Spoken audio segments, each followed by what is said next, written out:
Buenas, hoy os traigo el wrap up de mayo.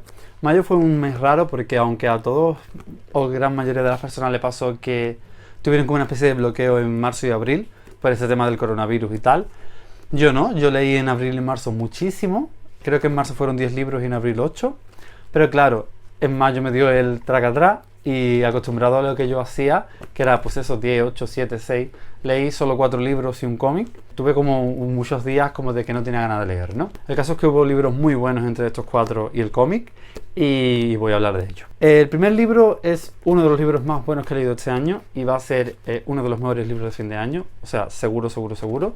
El libro en cuestión es El abanico de seda de Lisa C. La historia nos va a hablar de dos mujeres, Flor de Nieve y Lirio Blanco, y la protagonista es Lirio Blanco, ¿no? Es la narradora y protagonista real, ¿no? Ella nos va a ir narrando pues la historia de su vida desde que nace hasta que conoce a Flor de Nieve y bueno, pues la vida que llevan ambas, a veces juntas, a veces separadas, durante muchísimos años.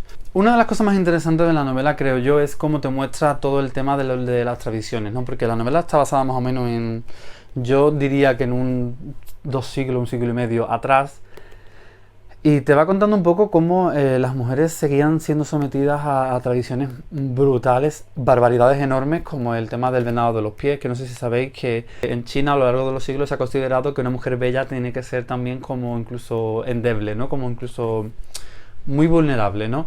Y para ello creían que era muy bello que una mujer tuviera los pies muy, muy, muy pequeños, de manera que incluso casi que ni pudieran andar, necesitaran siempre, pues, la ayuda, ¿no? de algo, porque andaban como si fueran muñecas, ¿no? Como si no tuvieran estabilidad, ¿no? Como si no tuvieran equilibrio. El caso es que para esto vendaban los pies de las mujeres desde que eran chicas, desde que tenían creo que 12 o 13 años, para que estos se deformaran y los dedos se pusieran para atrás, ¿no? De manera que se rompieran los huesos y se quedara un pie, pues de... Lo ideal era que tuviera como mucho 8 centímetros. Y yo creo que es un reflejo de todo lo demás que cuenta, de cómo las mujeres se ven siempre sometidas a este machismo tan horrible, ¿no? De no valer nada por sí mismas. Una mujer, por ejemplo, valía cuando tenía hijos. Si tenía hijas, no valía nada y podía ser repudiada por su marido. Incluso podía bajar de estatus y que la concubina de su marido, que podía tener las que quisiera, que le hubiese dado varones antes, podía tener más peso y más estatus en la casa, no por ella, sino por su hijo varón. El caso es que te das cuenta de que en aquella época la mujer pertenecía al padre, luego pasaba a pertenecer al marido y luego pasaba a pertenecer al hijo. Pero realmente nunca tenía voz, ¿no? Y yo creo que es muy interesante ver cómo muchas jóvenes, como es el caso de Flor de Nieve o Lirio Blanco, recriminan todo esto que van pasando durante los años, cuando son jóvenes, pero cuando llegan a una edad, toman esos roles como naturales, ¿no? Sobre todo en el caso de Lirio Blanco, que consiguió una posición mucho más acomodada, sin darse cuenta, al final empieza a repetir los mismos roles que le han enseñado y que ella misma ha criticado. Pero claro, si no tienes otro modelo, no tienes otra educación, ¿no? Otro modelo de posible vida, lo único que puedes es imitar pues lo que has aprendido, ¿no? Por muy poco que te guste. Y es lo que acaba haciendo Lirio Blanco. Luego otra cosa muy interesante es el tema del Nuchu, que es un idioma que las mujeres crearon para comunicarse entre ellas sin que los hombres lo supieran. El Nuchu ha sido usado para muchas cosas, pues incluso para espiar, para eso, ¿no? Como espionaje. Pero en ese caso no, en ese caso se usa principalmente para que las dos protagonistas, cuando no están juntas, puedan comunicarse a través del idioma. Una de las características del idioma es que es muy de contexto, ¿no? En función de si la persona en cuestión entiende el contexto en el que se están explicando las cosas que se están contando, la otra persona puede entenderlo o no. Por eso era tan importante, pues, por ejemplo, para el espionaje, ¿no? No sé, me parece que es súper interesante el tema del Nuchu, me gustaría aprender mucho más de él. Luego, además, la historia de ellas dos, os lo juro, es espectacular. Es una historia épica de estas que te dejan sin palabras. Es una historia de amor. Yo he leído mucha gente hablando de que es una historia de amistad preciosa. No, no, no, no. Es una historia de amor. Lo que pasa es que son dos mujeres que no tienen voz ni voto para nada, ni siquiera para plantearse que puedan ser lesbianas, porque no es una realidad. O sea, la mujer es propiedad del hombre, ya sea, como he dicho, su marido, su hijo o su padre. No tiene voz ni decisión para hacer nada que quiera. Es casada a voluntad de su familia, es todo lo que hace lo hace a voluntad de otros. Incluso cuando está casada tiene que rendir pleitesía a todos los hombres de la casa en la que convivan ella, ya sea abuelos, tíos, primos, hijos, sobrinos, a todos, porque la mujer va por detrás. Y la mujer que más peso tiene es la suegra, ¿no? La mujer mayor que sea la suegra, ¿no? En este caso de ella. y también le tiene que rendir pleitesía a ella, con lo cual el papel de la mujer como para plantearse si es lesbiana, imaginaros. Pero para mí esto es una historia de amor espectacular. Ellas dos se enamoran, de hecho hay escenas que confirman que se enamoran y de que lo que sienten es una cosa mucho más allá de ello. Es una historia maravillosa, para mí es una de las historias de amor más bonitas que he leído y que supera todo, porque ellas anteponen todo, o sea, anteponen su amor, porque conlleva muchos peligros, muchas de las cosas que hace el lirio blanco, porque es la que tiene como un estatus social más elevado. Perder ese estatus es honor, y una mujer en el momento que pierde el estatus y el honor es repudiada y acaba como vagabunda y ya nadie va a acercarse nunca más a ella, y estaba condenada pues eso, a ser una vagabunda, a morirse de hambre o a la prostitución. De verdad, el libro es espectacular, haceros un favor y leerlo porque os va a encantar. Es uno de los libros más bonitos que he leído este año y uno de los más bonitos que he leído nunca. Y no sé qué más deciros, sino que Lisa sí es una autora maravillosa y que yo espero que toda su obra sea igual de buena, porque de verdad es maravillosa. Y todo lo que me gustó del anterior libro no me gustó este, que es La trampa de Melanie Rabe. Este libro es un thriller que a priori tiene una pinta, bueno, considerable, interesante. El libro nos va a hablar de una mujer que a raíz de la muerte de su hermana decide como aislarse, ¿no?, en una especie de casa de campo perdida entre las montañas, la nieve, etcétera, etcétera. Ella es escritora y se dedica a escribir libros y bueno, ella no ve a nadie, simplemente a la persona que le trae la comida y a veces a su editor, pero ella no sale de esa casa. Digamos que está traumatizada, no quiere salir porque tiene recuerdos de cuando ella llegó a la casa donde su hermana fue asesinada, vio brevemente al asesino y este escapó. Entonces tiene la imagen de quién fue el asesino todo el tiempo ahí rondándole, ¿no? Tiene pesadillas y no logró descubrir quién fue, ¿no? ¿Qué sucederá? Un día, viendo las noticias, descubrirá que el hombre que asesinó a su hermana, o ella cree que asesinó a su hermana, sale en la tele. Entonces descubre que es reportero y decide empezar a escribir un libro sobre la muerte de su hermana para atraer al asesino para hacerle una entrevista. Con una premisa buena manejó fatal la historia, o sea, no lo pudo manejar peor. No le da intriga, no le da intensidad, el final es súper rápido, súper obvio, hay dos posibilidades, las dos te la muestra todo el tiempo la autora y si no es una es otra, y no hay una sorpresa final en la que es una tercera, no. Estaba A y B, y si no era A era B, y si no era B era A, y eso, no hay más. O sea, esa es la historia. También la personaje principal es como muy flipaera, ¿no? Como pasa de estar traumatizada de pronto ser Rambo casi, y no sé. Me dejó muy indiferente. El tercer libro que leí fue realmente un cómic que se llama La vampira de Barcelona. Esto fue una mujer real que se llamaba Enriqueta Martí, que fue apodada pues la vampira de Barcelona, la asesinada del Raval.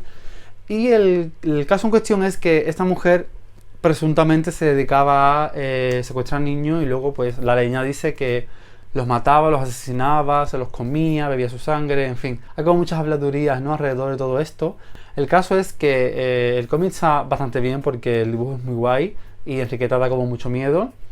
Y bueno, y yo creo que el personaje que me ha descubierto es muy interesante y me gustaría leer pues novelas basadas un poco en este personaje para descubrir un poquito más todas las hipótesis que hay.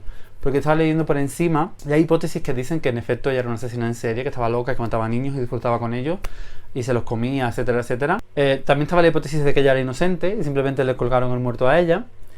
Y luego también hay otra hipótesis que para mí es la que más encaja y la que más me creo. Incluso en el cómic se suele avistar un poquito que es un poco los tiros por donde van, porque el cómic no termina de ser claro con la realidad. Y esta hipótesis dice que ella era pues como el vehículo, ¿no? Ella secuestraba a los niños y se lo entregaba a personalidades pues poderosas. Yo creo que esto tiene el más sentido posible, porque ya lo hemos visto en muchos casos actuales de la vida de cómo poderosos se escudan en gente menos poderosa, ¿no?, para hacer las cosas que hacen. Y yo creo que esto tiene todo el sentido del universo. Y la verdad es que me gustaría eso, leer algo más sobre el tema. He visto que hay dos libros muy interesantes, que no me acuerdo del nombre ahora, pero los pondré por aquí. Y hay como una especie de libro con una revisión como feminista del caso de ella, ¿no? Como que directamente se la justició simplemente porque era más fácil hacerlo con ella. No sé cuál será la versión real, pero el caso es que me parece un personaje muy interesante de descubrir y me gustaría leer más cosas. Y el siguiente libro es otra absoluta maravilla y otro de los libros favoritos de este año, que es Lestat el vampiro. Ya sabéis que el año pasado leí Entrevista con el vampiro, me encantó, me sorprendió mucho el carácter tan reflexivo, incluso filosófico que tenía el texto y me maravilló, me encantó, me gustó muchísimo. Y no esperaba que me fuera a gustar tanto y pensé que era muy difícil que otro libro de la saga me gustara tanto o más.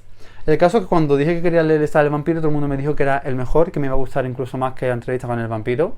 que me va a gustar mucho más porque Lestat era mucho más interesante en esta obra que en la primera, porque la primera la cuenta Luis y cuenta pues su versión. Aunque dudé de que pudiera gustarme más, en efecto me ha gustado Lestat mucho más que Entrevista con el vampiro, o sea, muchísimo más.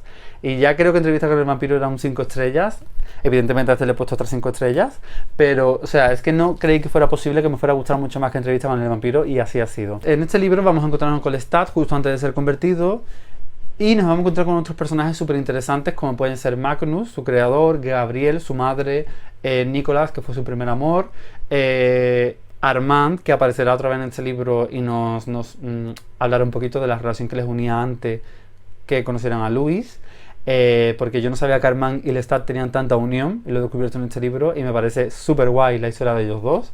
Saldrán otros grupos de personajes que no voy a hablar ahora. El caso es que Lestat va a ser convertido y se va a mudar a París. Y allí va a vivir una época anterior a la Revolución Francesa, ¿no? Todo el proceso de esa Francia decadente y cómo llegó pues el punto en el que surgió la Revolución Francesa. El libro no se va a quedar solo en esos años, sino que va a avanzar durante todos los siglos que ha vivido Lestat hasta la actualidad.